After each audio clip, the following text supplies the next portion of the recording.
Hello student, welcome to our class. Sir Imran account की class.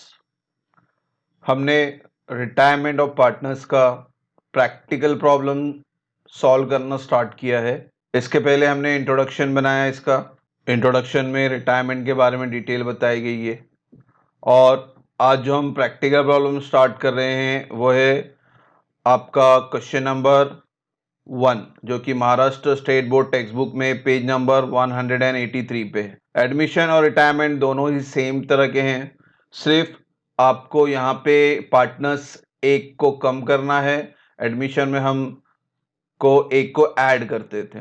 तो यहाँ पे आप देखेंगे क्वेश्चन में कैपिटल में आपको 3 पार्टनर्स दिए हुए। इफेक्ट वगैरह मैंने बता दिया, फिर से बता दूं आपको। क्वेश्चन में बैलेंस शीट है, ये ओल्ड बैलेंस शीट है, इसके एक इफेक्ट पास करेंगे और नीचे एडजस्टमेंट है, उसके आपको 2 इफेक्ट पास करने हैं। इन्होंने लेजर मांगा है आपसे, revaluation account, partners capital account और न्यू बैलेंस शीट, जो कि आपको पुराने एडमिशन में भी आपको सेम प्रोसीजर था, यहाँ पे भी सेम प्रोसीजर है। हम पहले बैलेंस शीट को टिक मार्क कर लेंगे, फिर एडजस्टमेंट कर लेंगे। ठीक है बच्चों, so without delay let's start our video. बिस्मिल्लाहिर्रहमानिर्रहीम। तो बच्चों पहले क्वेश्चन पढ़ लेते हैं। Question number 1, the balance sheet of mister Mama, Kaka and mister Baba who share profit and loss in the ratio 4:3:3। ये आपका ओल्ड रेशियो है, 3 पार्टनर है इसलिए 3 रेशियो दिया गया है। फिर आपको बैलेंस शीट दी गई है 2018 की, लाइबिलिटी साइड और एसेट साइड। लाइबिलिटी साइड बोले तो क्रेडिट साइड होता है, एसेट बोले तो डेबिट साइड होता है। हम पहले टिक मार्क कर लेंगे कौन सी एंट्री कहाँ जाती है। तो सप्लायर यानी क्रेडिटर, क्रेडिटर कहाँ जाते हैं बच्चों? लाइबिलिटी में। तो यहाँ लाइबिलिटी लिख देते हैं। लोन ये भी लाइबिलिटी में जाएगा। जनरल रिजर्व ये जाएगा पार्टनर्स कैपिटल में। एडमिशन में हम 2 पार्टनर्स में बांटते थे, मगर रिटायरमेंट में 3 पार्टनर है, तो आपको ये जनरल रिजर्व पार्टनर्स कैपिटल में तीनों पार्टनर्स में बांटना है, इनके ओल्ड रेशियो में 4:3:3 में। तो यहां लिख देते हैं partners capital account. Capital account में जाएगा पार्टनर्स कैपिटल अकाउंट। ठीक है, और ये दोनों एंट्री कहां जाएंगे? पार्टनर्स कैपिटल में क्रेडिट साइड, क्योंकि लाइबिलिटीज में दिया है इसीलिए क्रेडिट साइड। तो लाइबिलिटी कंप्लीट हुई। अब चलते हैं एसेट्स में। कैश नॉर्मल एसेट है, ये लिखते हैं। डेटर ये भी एसेट्स है। आरडीडी दिया हुआ है, तो आरडीडी आपको मैंने इंट्रोडक्शन में बताया था, आपको चेक करना है न्यू आरडीडी के साथ। तो यहाँ पे आप देखेंगे एडजस्टमेंट नंबर 5 में उन्होंने कहते हैं कि RDD is no longer necessary, यानी यहाँ पे आरडीडी है ही नहीं। तो ये जो आरडीडी है तो इसको क्या करना है फिर, क्योंकि कंपैरिजन के लिए न्यू आरडीडी की जरूरत है, मगर इन्होंने कहा है कि आरडीडी अभी कोई लॉन्ग नेसेसरी है ही नहीं हमारे लिए। तो ये जो आरडीडी एक्चुअली ये तो रिजर्व ही था हमारा, तो इस आरडीडी को हम इनकम कंसीडर करें, क्योंकि मैंने इसको पिछले साल रिजर्व करके रखा था इस साल के नुकसान के लिए, मगर हमारे इस साल में आरडीडी की जरूरत पड़ी ही नहीं। तो ये जो 500 रुपया है इसको हम इनकम कंसीडर करेंगे, और इनकम कहां जाएगा बच्चों? रीवैल्यूएशन अकाउंट में क्रेडिट साइड। ठीक है, तो 5000 चले गए एसेट्स में और 500 चले गया रीवैल्यूएशन क्रेडिट में। तो अब ये 4500 क्या करना? कैंसिल करना, इसकी कोई जरूरत नहीं है। ठीक है, फिर लाइफ स्टॉक नॉर्मल एसेट्स है, मोटर कार एसेट्स है, फर्नीचर एसेट्स है, प्लांट एसेट्स है। तो ये रही हमारी बैलेंस शीट की एंट्री। अब चलते हैं एडजस्टमेंट में। तो एडजस्टमेंट उन्होंने कहा है कि काका रिटायर्स।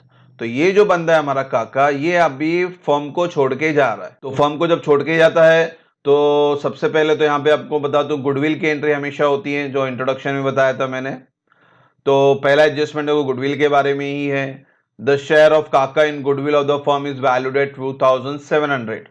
और गुडविल के ऊपर मैंने आपको 4 एंट्रियां बताई थी। देखो यहाँ पे राइट साइड में फिर से बता दूं, गुडविल की 4 एंट्री है, 1 2 3 4, मगर टाइप 2 ही है। पहले आपको देखना होता है गुडविल ऑफ द फर्म लिखा है या goodwill of the retiring partner लिखा है, सबसे पहले आप वो आइडेंटिफाई करें। तो यहां पे लिखा है शेयर ऑफ काका गुडविल, यानी काका रिटायरमेंट पार्टनर है हमारा, तो शेयर ऑफ रिटायरिंग पार्टनर कह रहा है। तो ये पहला वाला तो गुडविल ऑफ द फर्म है, ये तो नहीं आएगा। दूसरा वाला क्या था? Goodwill of extend of retiring partner, यानी ये वाली एंट्री आपको पास करनी है।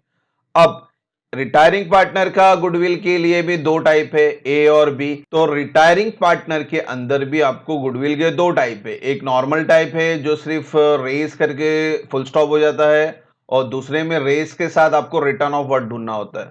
तो रिटर्न ऑफ वर्ड आया तो आप ये सेकेंड वाली एंट्री पास करेंगे, अगर आगे कोई वर्ड नहीं आ रहा है यानी रिटर्न ऑफ वर्ड नहीं आ रहा है तो आप ये एक ही एंट्री पास करेंगे।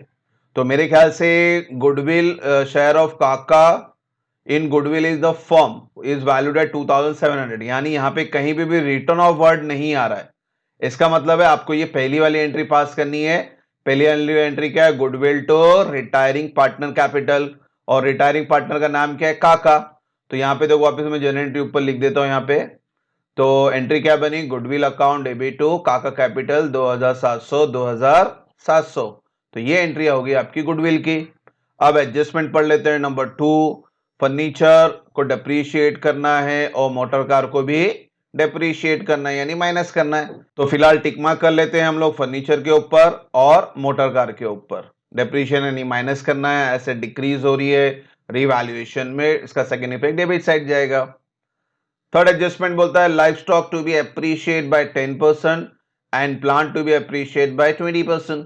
तो लाइफ स्टॉक में आपको प्लस करना है और प्लांट में भी आपको प्लस करना है। टिक मार्क क्यों मार रहे हैं, क्योंकि इनके ऊपर एडजस्टमेंट है। जब हम सम में जाएंगे तो ये अमाउंट आपको इनर कॉलम में लिखना है। तो इस तरह से आपका एडजस्टमेंट नंबर 3 पूरा हुआ। Adjustment number 4, provision of 2000 to be made for a claim of compensation, यानी रिजर्व करने को कहा गया है। अगर कोई वर्कर आपके साथ क्लेम कर रहा है तो आपको कंपनसेट करना पड़ेगा, भरना पड़ेगा, मगर ये क्लेम हुआ नहीं है, हम खाली रिजर्व प्रोविजन करके रख रहे हैं। ठीक है, तो एक तरह से ये हमारे लिए क्या हो गया, लायबिलिटी हो गई और हमारे लिए एक्सपेंस है। तो यहां देखो इफेक्ट बताया मैंने, पहला इफेक्ट जाएगा रिवैल्यूएशन में डेबिट साइड और दूसरा इफेक्ट जाएगा बैलेंस शीट में लायबिलिटी साइड। फिर है एडजस्टमेंट नंबर 5 जो कि ऑलरेडी हमने कर दिया है। उन्होंने कहा था कि RDD is no longer necessary, तो हमने ये पूरा का पूरा 500 क्या कर दिया है, रिवैल्यूएशन में क्रेडिट साइड डाल दिया क्योंकि हमारा इनकम है ये। एडजस्टमेंट नंबर 6 ये इंफॉर्मेशन है। क्या इंफॉर्मेशन है, the amount payable to Kaka should be transfer to his loan account. ये लाइन हो या ना हो, इसका मतलब ये बता रहा है कि जब पार्टनर्स कैपिटल अकाउंट आप बंद करेंगे तो पार्टनर्स कैपिटल में जो काका के अंदर बैलेंसिंग फिगर आएगा, उस बैलेंसिंग फिगर को आपको नाम क्या देना, लोन। ये लाइन लिखा नहीं भी होता बच्चों, तो जो भी पार्टनर रिटायर होता है पार्टनर्स कैपिटल में बैलेंसिंग फिगर उसका लोन अकाउंट ही बनेगा। तो ये लाइन की जरूरत हो, लिखा हो या नहीं लिखा हो, आपको बैलेंसिंग फिगर रिटायरिंग पार्टनर का लोन ही लिखना है। ठीक है बच्चों, तो इस तरह से हमने ये पूरा क्वेश्चन टिक मार्क किया, एंट्री बता दी, एडजस्टमेंट टिक मार्क कर दिया। इसको आप टेक्स्ट बुक में भी टिक मार्क कर ले, नहीं है तो स्क्रीनशॉट ले ले। अब हम चलते हैं सॉल्यूशन की तरफ। Solution part, revaluation account, new balance sheet और पार्टनर्स कैपिटल। एडमिशन में हम लोग यहाँ पे कैश बैंक अकाउंट बनाते हैं एज अ वर्किंग नोट, मगर रिटायरमेंट में इसकी जरूरत नहीं है, तो आप ये जगह पे कुछ ना बनाएं और राइट साइड में छोटी सी जगह वर्किंग नोट के लिए रख दें। तो सम हमने हमेशा कैसे स्टार्ट करना है, आपको पहले बैलेंस शीट पोस्ट करनी है, फिर उसके बाद एडजस्टमेंट स्टार्ट करना है। तो बच्चों अब क्वेश्चन में हम पहले लायबिलिटी साइड से शुरू करेंगे। तो लायबिलिटी साइड में पहली एंट्री सप्लायर है, सप्लायर यानी क्रेडिटर, और क्रेडिटर कहाँ आएगा हमारा, लायबिलिटी में। इस पे कोई टिक मार्क नहीं है इसलिए आउटर कॉलम में लिखा है हमने। लोन ये भी लायबिलिटी है और इसके ऊपर भी टिक मार्क नहीं है, तो इसका भी अमाउंट आउटर कॉलम में 5000 आ गया। जर्नलिज्म मैंने कहा था पार्टनर्स का है और तीनों पार्टनर्स में बटेंगे 4:3:3 में। तो जर्नलिज्म यहां लिख लेते हैं, बाय जर्नलिज्म 6250 को मैंने 4:3:3 में डिस्ट्रीब्यूट कर दिया। फिर है कैपिटल, कैपिटल यानी आपका पार्टनर्स कैपिटल में बैलेंस ब्रॉट डाउन, यहां लिख देते हैं मामा का 20,000, काका का 15,000 और बाबा का 12,250। तो इस तरह से लायबिलिटी पोस्टिंग हो गई। अब चलते हैं एसेट्स की तरफ। एसेट्स में पहली एंट्री है कैश, कैश हमारा एसेट है तो एसेट में लिख लेते हैं 4,500 आउटर कॉलम में।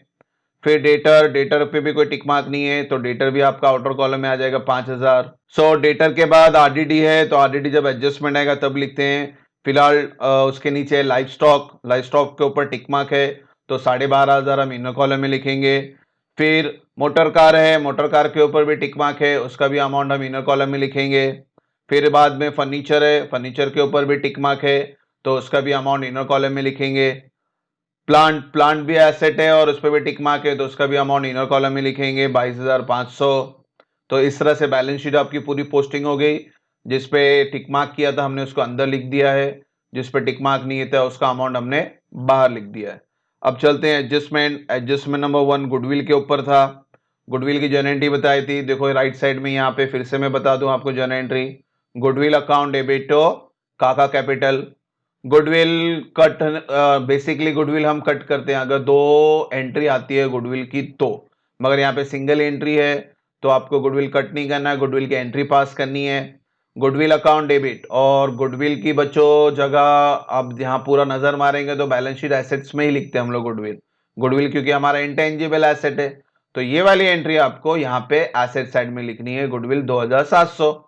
तो ये एंट्री तो आपने पास कर दी डेबिट वाली। अभी क्रेडिट है, क्रेडिट क्या है, काका कैपिटल 2700, तो हम काका कैपिटल में क्रेडिट साइड में लिखेंगे 2700 बाय गुडविल अकाउंट।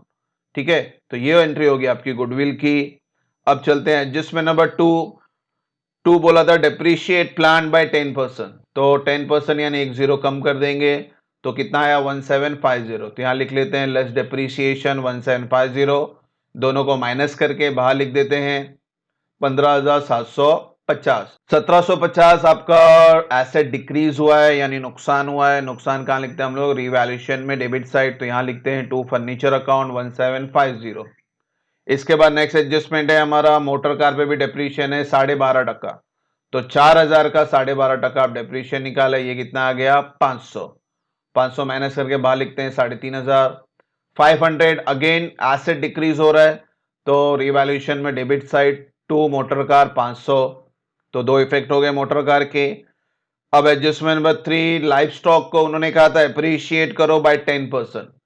10% सिंपल होता है 10 कम यानी 1250, इसमें क्या करना है आपको प्लस करना है, तो 1250 प्लस करके बाहर लिख देते हैं 13750। और एसेट्स की वैल्यू बढ़ गई यानी आपने फायदा है, फायदा कहां था क्रेडिट और इनकम एंड गेन, तो यहां लिख देते हैं bye life stock account 1250। Adjustment number 3 के अंदर ही सेकेंड पार्ट था अप्रिशिएट प्लांट बाय 20%, तो 20% प्लांट 22,500 का 20% निकाल लें, 10 कम करें तो आपको 10% मिल जाएगा 2250। हमें 20% चाहिए यानी इसको डबल कर दो, तो कितना हो गया 4,500। तो एड अप्रिशिएशन 4,500, इसको प्लस करके बाहर लिख देते हैं 27,000। एसेट इंक्रीज हो रहा है 4,500 से, तो एसेट इंक्रीज की वैल्यू इनकम है हमारे लिए, तो यहां लिखेंगे रिवैल्यूएशन अकाउंट में credit side by plant account 4,500। इस एडजस्टमेंट नंबर 4 है आपका provision 2,000 to be made for a claim of compensation. मैंने कहा ये प्रोविजन फॉर क्लेम है, तो एक तरह का नुकसान के लिए आपने रिजर्व किया यानी हमारे लिए नुकसान ही है, तो रिवैल्यूएशन में debit side to provision for claim 2,000, और नेक्स्ट ईयर में ये पैसा आपका क्लेम हुआ कंपेंसेट करना पड़ेगा यानी पैसा जा रहा है, इसलिए क्या बन गया हमारे लिए लाइबिलिटी, तो provision for claim 2,000 liability side आएगा। पांचवा एडजस्टमेंट अब आता है कि RDD is to be no longer necessary, यानी जो आरडीडी आपने पिछले साल 500 रुपया रिजर्व की थी नुकसान के लिए, इस साल में वो नुकसान हुआ ही नहीं, तो अगर मैंने पैसा रिजर्व किया है नुकसान के लिए और नुकसान हो ही नहीं रहा है, तो वो रिजर्व मेरे लिए क्या बन जाएगा इनकम, तो इनकम का आएगा हमारा रिवैल्यूएशन में credit side bye RDD account 500। और एडजस्टमेंट नंबर 6 एक इंफॉर्मेशन था कि काका के अंदर जो भी बैलेंसिंग फिगर आएगा उस बैलेंसिंग फिगर को आपको लोन कंसीडर करना है। बैलेंसिंग फिगर कब आएगा, जब हम पार्टनर्स कैपिटल अकाउंट बंद करेंगे। पार्टनर्स कैपिटल अकाउंट बंद करने के लिए मुझे रिवैल्यूएशन से या तो प्रॉफिट या तो लॉस चाहिए, तो कहने का मतलब है कि आपको सबसे पहले अब रिवैल्यूएशन बंद करना है, उसका प्रॉफिट या लॉस को ट्रांसफर करेंगे पार्टनर्स कैपिटल में अपोजिट साइड, फिर उसके बाद हम पार्टनर्स कैपिटल बंद करेंगे। तो पहले हम रिवैल्यूएशन बंद कर लेते हैं। तो बच्चों आपका क्रेडिट साइड बढ़ा है और क्रेडिट साइड का टोटल है 6250, इस क्रेडिट को हमको डेबिट साइड के टोटल से क्या करना है माइनस करना है, तो हमारा बैलेंस आता है 2000 और डेबिट साइड में बैलेंस आ रहा है यानी क्या हो गया आपका टू प्रॉफिट ऑन रिवैल्यूएशन। और ये जो प्रॉफिट है अब आपको 3 पार्टनर में बांटना है, बच्चों अभी तक हमने जो स्टेप किया ना, ये एडमिशन है उसमें सब सेम है, खाली गुडविल अगर छोड़ दे तो यहां तक का प्रोसीजर हमारा सेम है एडमिशन और रिटायरमेंट का। अब यहां से प्रोसीजर चेंज होता है। 2000 अगर एडमिशन में होता तो मैं 2 पार्टनर में बांटता था, मगर ये रिटायरमेंट है तो रिटायरमेंट में आपको ये 2000 3 पार्टनर में बांटना है। ठीक है बच्चों, मामा, काका और बाबा, और उनके ओल्ड रेशियो में बांटना है 4:3:3 में। तो यहां मैंने बांट दिया है 2000 को 4:3:3 में, तो आंसर आया 800, 600 और 600। प्रॉफिट आ रहा है, डेबिट साइड आ रहा है, मैंने कहा अपोजिट साइड ट्रांसफर होगा, तो डेबिट वाला अमाउंट यहां आएगा क्रेडिट में, तो यहां लिखते हैं बाय रिवैल्यूएशन अकाउंट, ब्रैकेट में लिखे प्रॉफिट 800, 600 और 600। अब प्रॉफिट आ चुका है तो अब हम पार्टनर्स कैपिटल को बंद करेंगे, मगर सबसे पहले आप रिटायरिंग पार्टनर्स का कॉलम बंद करेंगे, उसके बाद रिमेनिंग पार्टनर का।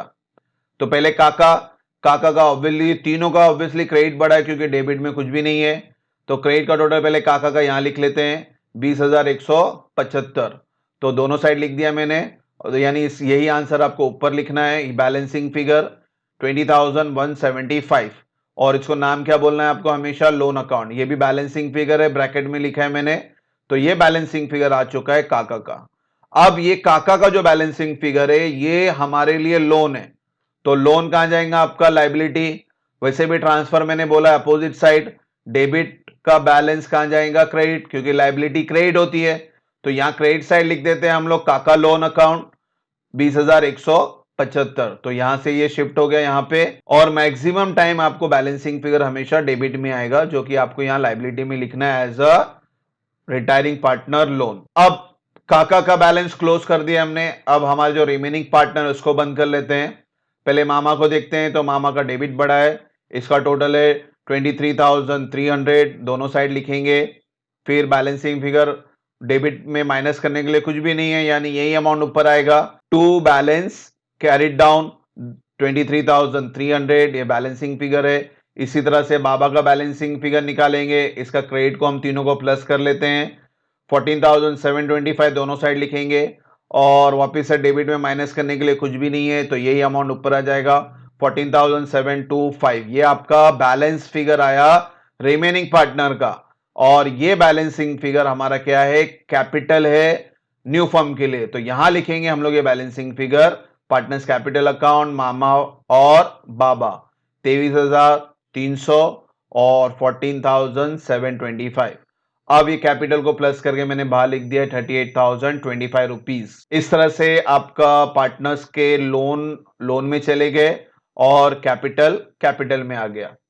अब बैलेंस शीट को, लास्ट स्टेप है, बैलेंस शीट को बंद करना है, लायबिलिटी का टोटल और एसेट्स का टोटल, तो दोनों साइड का टोटल क्या आना चाहिए बच्चों, सेम आना चाहिए, तो दोनों साइड का टैली फिगर है 72,200, तो इस तरह से हमारा बैलेंस शीट भी सम टैली हो गया और पूरा सम हमने कंप्लीट किया। फिर से बोला बच्चों, कंपेयर टू एडमिशन रिटायरमेंट बहुत ईजी है, आप रिटायरमेंट में ज्यादा ध्यान दें क्योंकि क्वेश्चन भी बहुत कम है इसके, और सिंपल है प्रोसीजर, इसमें ज्यादा लेंदी प्रोसीजर भी नहीं है। सिर्फ इतना याद रखना, रिटायरिंग पार्टनर का बैलेंस को आपको क्या लिखना है, लोन लिखना है, और इसको अलग से लायबिलिटी साइड में एज ए पार्टनर्स लोन लिख के इसको छोड़ देना है। तो इस तरह से हमारा पूरा सम कंप्लीट हुआ। इंशाल्लाह नेक्स्ट वीडियो हम बनाएंगे क्वेश्चन नंबर 2 के ऊपर। होप सो इसमें कोई डाउट ना हो। Thank you for watching the video. God bless you.